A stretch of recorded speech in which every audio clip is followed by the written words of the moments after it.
बांग्लादेश में हालात बेकाबू होते जा रहे हैं। सोमवार को शेख हसीना के पीएम पद से इस्तीफा देने के बाद जहां एक तरफ बांग्लादेश में राजनीतिक संकट खड़ा हो गया, तो दूसरी तरफ लगातार चल रही हिंसा ने दुनिया भर के देशों की चिंता बढ़ा दी है। शेख हसीना तो तुरंत देश छोड़कर भारत आ गई थी, वहीं उनके बेटे ने बांग्लादेश के अगला पाकिस्तान बनने की चेतावनी भी दे दी है। भारत बांग्लादेश सीमा पर सेना हाई अलर्ट पर है। अब ऐसे में क्या है बांग्लादेश के मौजूदा हालात, जानने के लिए देखिए खास रिपोर्ट। भारत के पड़ोसी देश बांग्लादेश में 15 साल से सत्ता पर काबिज शेख हसीना की सरकार तो गिर गई, लेकिन अब तक हिंसा थमने का नाम नहीं ले रही है।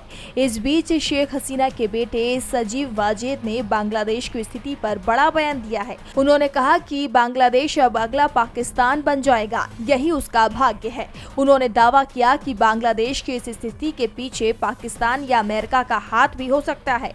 इसके साथ ही वाजेद ने ये भी कहा कि अब शेख हसीना लौटकर बांग्लादेश नहीं जाएंगी। तो वहीं बांग्लादेश में प्रदर्शनकारी संसद से लेकर शेख हसीना के घर में भी घुस गए। कई लोग उनके घर से कीमती सामान उठाकर ले जाते दिखे। उन्होंने हिंदू कल्चर सेंटर, मंदिरों पर और जेल में भी धावा बोला, जिसमें तकरीबन 500 कैदी भाग निकले, जिसमें देशद्रोही भी शामिल है।